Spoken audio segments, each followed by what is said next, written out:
अस्सलाम वालेकुम स्टूडेंट्स, मेरा नाम है एहतिशाम हैदर। कैसे हैं आप सब? उम्मीद करता हूँ आप सब ठीक होंगे। तो पहली वीडियो में हमने चैप्टर नंबर 1 कवर किया था। आज चैप्टर नंबर 2 में हम फाइल टाइप को कवर करेंगे। तो चैप्टर नंबर 2 का लेक्चर होगा। चैप्टर नंबर 2 में जितने कमांड हैं आज उन्हें हम सब कवर करने की कोशिश करेंगे। तो चैप्टर नंबर 1 में हमने इंट्रोडक्शन पढ़ा था। आज हम चैप्टर नंबर 2 में फाइल टाइप पर लेक्चर लेंगे। तो सबसे पहले देख लेते हैं कि चैप्टर नंबर 2 में फाइल टाइप में कौन कौन से कमांड पाए जाते हैं। तो इसमें सबसे पहले कमांड आता है जी इन्फो का, उसके बाद नेक्स्ट न्यू, फिर open, save, save as, print, share, export, close, account, options. ठीक है, ये चैप्टर नंबर 2 में फाइल टाइप में कमांड है।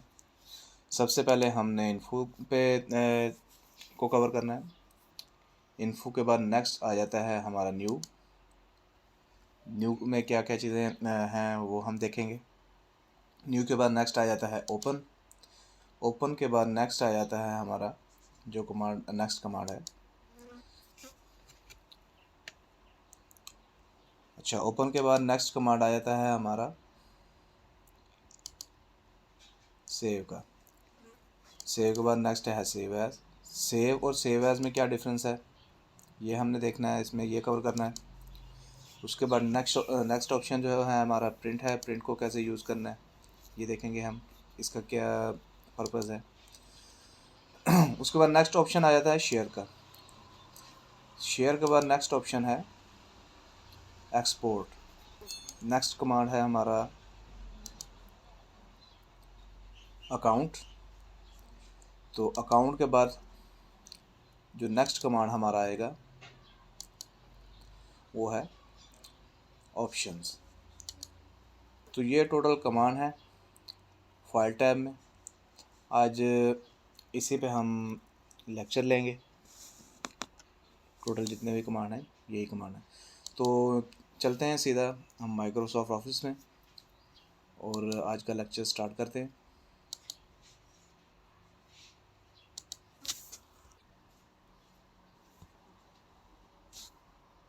हाँ जी,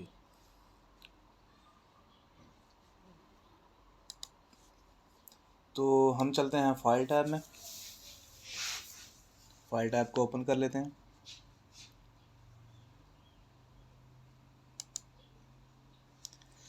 तो फाइल टैब में सबसे पहले आ जाता है इन्फो। इन्फो में सबसे टोटल हैं 4 कमांड। ठीक है, इन्फो में सबसे पहले आ जाता है प्रोडक्ट प्रेजेंटेशन। प्रोडक्ट प्रेजेंटेशन क्या है? इसमें हम अपने जो हमने प्रेजेंटेशन बनाई हुई है, जो हम प्रेजेंटेशन तैयार कर रहे हैं अपनी पीपीटी को, यहाँ पे हम प्रोटेक्ट कर सकते हैं। किस तरह से प्रोटेक्ट करेंगे? हम अपनी प्रेजेंटेशन पर लॉक लगा के उसे सिक्योर कर सकते हैं ताकि और कोई भी हमारी जो प्राइवेसी है, हमारी प्राइवेट प्रेजेंटेशन है, उसे कोई भी और ओपन ना कर सके। तो हम अपनी प्रेजेंटेशन पर को अपना पासवर्ड लगा के, कोई प्रोटेक्शन पासवर्ड लगा के इसे प्रोटेक्ट कर सकते हैं। नेक्स्ट आ जाता है इंस्पेक्ट प्रेजेंटेशन।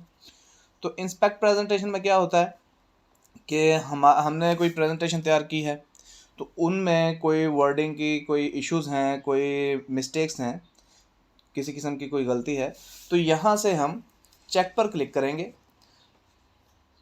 तो जो भी उसमें कोई मिस स्पेलिंग होगा या कोई गलती होगी तो वो ये हमारा माइक्रोसॉफ्ट ऑफिस उसे जाहिर कर देगा। ठीक है, तो हम जब चेक फॉर इश्यूज़ पर क्लिक करेंगे, इस बटन पर क्लिक करेंगे, तो जो भी हमारी मिस्टेक्स होंगी वो हम हमारे सामने आ जाएंगी और हम उन्हें ठीक कर लेंगे। तो नेक्स्ट आ जाता है मैनेज प्रेजेंटेशन का।